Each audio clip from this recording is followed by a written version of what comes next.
Yeah, I want to jump on something you said there in the beginning about what happens when these two, when Tyson Chandler or Amara Stoudemire, what happens if they get hurt?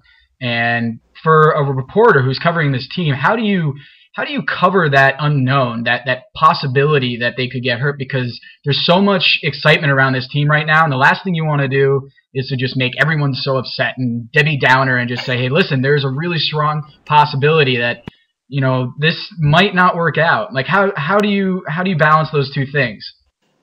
I think it's funny you bring that up because I think Knicks fans get tired of me throwing cold water on everything. It's hey, we got these three guys, and I'm pointing out, hey, you don't have a starting backcourt or a bench, and we go through this a lot. It's hey, we got Carmelo, and I'm the one saying, hey, you gave up half your team to get him, and you have no cap room anymore. I think look, their best case scenario is everybody stays healthy. That's everybody's best case scenario. But everybody stays healthy. The Knicks could be top 4 in the East. Atlanta has taken a step back. Orlando's got the Dwight Howard thing hanging over them and may trade him, in weeks or months. The Knicks have an opportunity to jump up there with Chicago, Boston, Miami. They're not their equal by any stretch yet. And Boston's teetering a little bit too because of age and injuries and a thinner bench. So the Knicks have a very legitimate chance to be top 4 in the East. But that's assuming, best case scenario. No one gets hurt for any length of time, especially among those top 3. And, Landry Fields, Tony Douglas have to take another step up. The bench has to be better than expected. Iman Shumpert's got to come along very quickly. If those things all happen, they're right there. They can be top 4 in the East because the East is kind of, after the first couple of teams, 2-3 teams, I think is in some disarray. So there's an opportunity there. But, yeah, there's no way to anticipate the injuries. So your question about how do you cover that, I think you point out as often as possible that, look, their margin for error is very thin. But you try not to hammer it too much because, eventually fans just, I think, get irritated with that. From Noam Miller, would you rather go back to lockout stakeouts or covering Mike Bibby playing basketball forever? Actually, I'd like to go back to 8 minutes ago when you were going on your Anthony Randolph rant. That was the most entertaining thing I've seen in days. That was awesome. In fact, I want to loop that back actually for all the Knicks fans because they were all killing D'Antoni last year for not playing him. He's crazy for not playing Anthony Randolph. What's he doing? What's he think? Yeah, so that was fantastic, Zach. What was the question? Oh, right, lockout. I don't miss the pizza. This is a crazy thing. We live in New York, like the greatest pizza on earth here, and I seriously can't even friggin' look at pizza right now. It's just I'm burned out on it. The lockout was interesting though. Fans don't want to hear this. The lockout was really interesting to cover. You had no idea what was happening day to day, when things were going to start, when things were going to end. We're punchy as hell. We're sitting in lobbies until 2, 3 in the morning. It was torturous at times, but it was also just this, I don't know, I guess it was because it was just the unknown. You didn't know where this was going, when it was going to end. The issues, if you're really into this stuff, were kind of fascinating. But I'm not sure there are enough, capologists out there to stomach, BRI discussions and the cliff and the apron and all this other obscure stuff. I think most people are just happy to get back to basketball, and I think that includes all of us too. But in a perverse kind of way, the lockout was kind of fun to cover. I guess I can say that.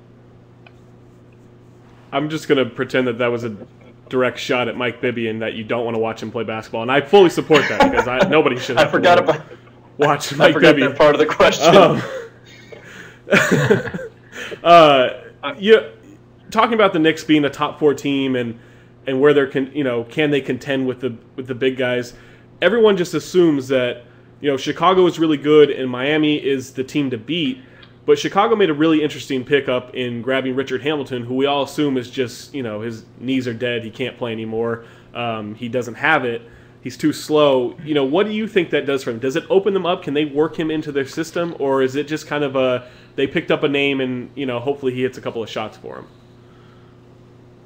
Yeah, I don't know. That's going to be interesting. I haven't paid much attention to Chicago the last couple of weeks because I've been kind of, immersed in Knick land and to an extent Nets land. But Hamilton's always been a guy who, liked to come off a lot of screens and, have a lot of stuff run for him. Is he going to be, spot up shooter type now? Are they going to run plays for him? I mean, I don't know how exactly they're incorporating him. And you're right, to an extent, it's one of those pickups that looks great right away, because it's like, here's a guy who used to be able to score 20 points a game, and he's a name, and you fit right in, and he fills a need in terms of the position. But that's one of those things where you also look at the last couple of years, and Hamilton wasn't exactly the Rip Hamilton of 2004 anymore, and how much does he really have left? Was that just about just the depressed state of the Pistons that was dragging everybody down? How much of that is his own aging? But on its face, you got to think it's a good pickup, and Okay, my last question for you: what are you going to miss most about what has left this Knicks team? Ronny Turiaf or the Andy Routens Fields relationship? I'm gonna say Turiaf. Landry and Andy had a nice little thing going there. I'm sure it was very difficult for those two to be broken up. But Turiaf, when he's not hurt, which was fairly often, the guy is there a more entertaining set of expressions in the league, just facial expressions, and whether he's on the bench, in the game, whatever. I mean, the guy is just totally psyched up all the time, and he's always got the towel waving, and his face is contorting, and he's bouncing all over the place, and then his knee goes, and then that's the end of that. But Turiaf was a lot of fun.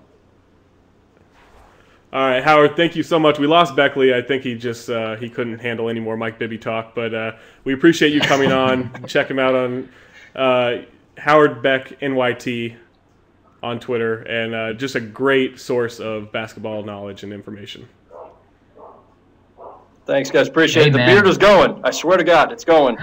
It's out of here. No. 2 more days. 2 more.